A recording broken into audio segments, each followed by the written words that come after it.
eléctrica. Se ha construido un túnel de 2 kilómetros 500 metros que atraviesa el cerro localizado en la zona de Cayagnilloc y otro túnel donde se descargarán las aguas turbinadas. Todo contemplado en el instrumento de gestión ambiental aprobado por las autoridades. Y que se construye en la zona donde Victoria, Guillermina y los demás integrantes de la comunidad campesina de Huacho, conformada por unas 100 familias, cultivaban melocotón, maíz y paltas. Esto hasta que sus tierras empezaron a agrietarse y secarse. La grieta se ha hecho, señorita, por la explosión del túnel que ha construido Chévez. Y a consecuencia de eso, toda la grieta, para mí mi terreno se ha invalidado. De mí también se muere mi planta. Mira, mi planta, mira cómo se está todo rajado, todo seco. Así no tiene ni piedad ese Chévez. Chévez malo, no tiene piedad, no tiene compasión. Para los comuneros, las explosiones que se utilizaron para hacer el túnel fueron las causantes de tamañas aberturas que no permiten que el agua fluya por todo el terreno. Va llenando las pozas de planta en planta en planta. Por decir, llenen esa planta, llega acá y de acá ya no puede pasar a la otra planta porque por estas grietas, como ven acá, por acá se absorbe todo el agua. Todo nos dificulta el riego. Entonces, ese es el problema que tenemos con nuestras chacras y que no podemos regar.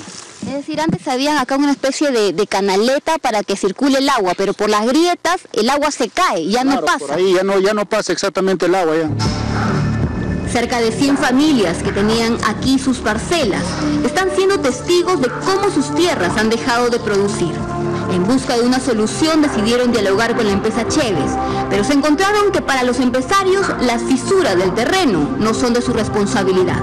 Ante este escenario, ambas partes buscaron un ente especializado y se convocó al Instituto Geológico Minero y Metalúrgico INGEMET para que estudie lo que estaba ocurriendo.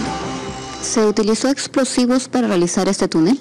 Utilizamos detonaciones y en el marco de lo que estaba establecido en los procedimientos de construcción. Sí. ¿Les resultaría descabellado pensar que esas grietas se los produjo las explosiones? Porque justo se presentan estas grietas cuando se realizaron las explosiones, no antes. Creo que la persona indicada para determinar esto tendría que ser un especialista, ¿no? Tenemos un especialista que ha emitido un informe en donde ya habla de las condiciones de toda la zona. Para nosotros lo importante es lo que dice hasta este momento el INGEMET. ¿Cuáles son las causas que son las que generan esas grietas? ¿Y qué dice el informe del INGEMET? Pues bien, ambos informes emitidos en mayo y diciembre del 2013 concluyen que las filtraciones de agua del subsuelo y las malas técnicas de riego serían las causas de las grietas. También mencionan que la zona es susceptible a deslizamientos. INGEMET no puede responder con estos informes, y de hecho que no lo ha hecho, no puede responder a la pregunta que es la clave, que es que si esas grietas que hoy existen ya existían antes de que el proyecto llegara. Quien debería de haber respondido esa pregunta es el propio estudio de impacto ambiental. La Defensoría del Pueblo ha decidido investigar qué está pasando en la comunidad de Ollón, pues considera que podría producirse un nuevo conflicto social. Entonces, ¿es válido o no que esta empresa se respalde en las conclusiones de INGEMET? En principio hay que señalar de que INGEMET se refiere de manera general a que la zona es propensa a deslizamientos, ¿no? Pero claro, INGEMET no puede establecer la responsabilidad o no de la empresa en este tema, porque la pregunta ahí es otra y los informes emitidos por INGEMET no han respondido a esa pregunta, la cual es si las grietas existían o no existían antes del proyecto. Pero las resquebrajaduras aparecidas no son el único reclamo. A esto se suma el daño causado por la empresa Chévez al manantial de Pucasaga, fuente de agua que fue afectada por la construcción de dicha central en Ollón. La empresa noruega, por su parte, se ha comprometido a subsanar el problema antes que se acaben las obras e incluso ha indemnizado a la población por los daños causados. Sin embargo, un punto preocupante es que en el estudio de impacto ambiental, esta empresa no consignó si el manantial corría algún riesgo. Tampoco se habló de la posible aparición de las grietas. Esta destrucción de esta fuente de agua, ¿estaba contemplado en todos los estudios que ustedes realizaron? No, si hubiera estado contemplado, obviamente se hubieran tomado medidas de mitigación. Se lo pregunto porque he ido a la zona y el manantial está muy cerca al túnel, entonces era un poco lógico que iba a ser afectado. No necesariamente, en cualquier caso, eso habría que incluso preguntarle a los especialistas ambientales que aprobaron este estudio, ¿no? Que fueron precisamente el mismo Ministerio de Energía y Minas, todos los especialistas ambientales de la Dirección de Asuntos Ambientales Energéticos. No creo que sea un tema tan evidente, es un tema técnico y creo que los especialistas deberían responder por ello. ¿Cómo es que un estudio de impacto ambiental que precisamente debería describir las condiciones existentes y sus capacidades de respuesta ante posibles daños al medio ambiente fue aprobado?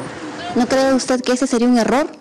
Bueno, más que un error, el Estado mismo ha asumido que hay cosas que mejorar. Y esto, más que verlo como un error, es el mejoramiento del proceso sobre la base de cómo vamos desarrollando la actividad. Esos estudios de impacto ambiental. Para el representante de Energía y Minas, Fernando Castillo, el problema no solo pasa por las evaluaciones ambientales, sino también por intereses que buscan generar distanciamientos entre la población, la empresa privada y el Estado.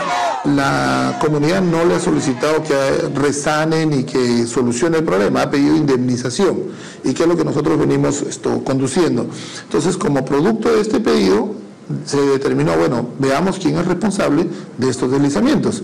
Es más, nosotros hemos recibido de parte de otro sector de la población estos documentos que yo le alcanzo a usted, en donde se puede precisar, por ejemplo, las candidaturas ya en estos procesos electorales de algunas de las personas que están haciendo estas expresiones, que nosotros consideramos que en muchos casos puede que básicamente ya sean parte de un manejo un poco más político. Para sustentar su afirmación, el director de la Oficina de Gestión Social del Ministerio de Energía y Minas mostró ese documento del Jurado Electoral Especial de Guaura, donde se lee que el presidente de la comunidad campesina afectada, Jan Evangelista Jiménez, postula como regidor al Consejo Distrital de Pachangara en Ollón. Quizá tenga un punto político y hasta un aprovechamiento económico que debe investigarse, pero también lo concreto es que el daño ambiental existe y que el riesgo no fue contemplado en el estudio de impacto ambiental. La falta de una evaluación ambiental adecuada de los proyectos puede generar problemas y puede generar conflictos de esta naturaleza. ¿Y quién llegaría a ser el responsable en todo caso de un estudio defectuoso? Aquí hay varios problemas. Al parecer aquí hemos encontrado de que los instrumentos de gestión ambiental se empezaron a aprobar a partir del 2001, época en la que las normas ambientales también eran incipientes. Y probablemente también las capacidades del Estado no eran adecuadas para evaluar de manera integral y profunda este tipo de proyectos.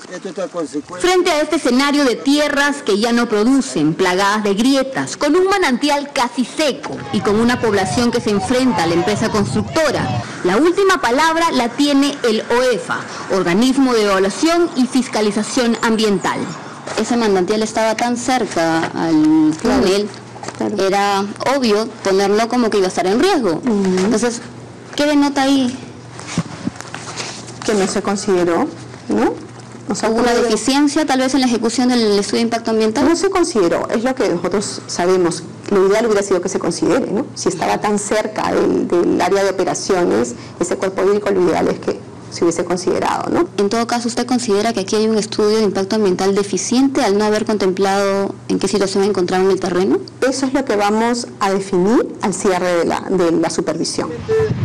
Pero si por ahora el caso de Ollón habría aparentemente una negligencia a la hora de hacer los estudios de impacto ambiental que ni los entes encargados pudieron detectar, ¿qué pasará en adelante, teniendo en cuenta que el Ejecutivo ha propuesto que las evaluaciones ambientales sean aprobadas en un plazo no mayor de 45 días, con la intención de no entorpecer los proyectos de las empresas mineras?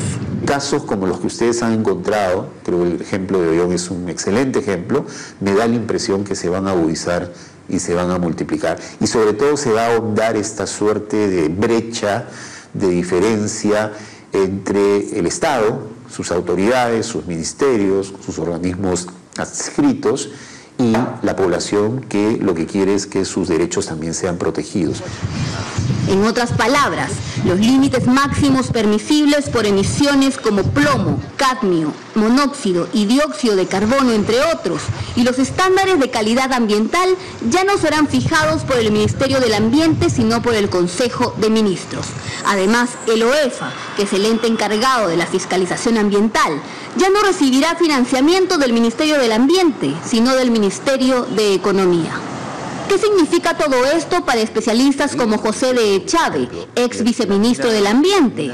Se está pretendiendo decir que la única manera que el país tiene de incentivar las inversiones es trayéndose abajo toda la institucionalidad ambiental que tanto nos había costado construir. ¿Este paquete va a permitir que las empresas presenten un estudio de impacto ambiental deficiente? Ya habían problemas en la calidad de los estudios de impacto ambiental, ¿no? Había una percepción que el Estado no controlaba, no regulaba, no fiscalizaba, y las empresas podían decir, ¿sabes qué? El problema no lo he ocasionado yo, son fallas geológicas, el problema ya existía antes de que yo llegue a la zona, porque no se había hecho una línea de base rigurosa. Y yo creo que en el caso ambiental el paquete es un serio retroceso. Según un estudio de la Defensoría del Pueblo, hay un total de 214 conflictos sociales a la fecha y 135 conflictos socioambientales, de los cuales 8 están vinculados al sector energía.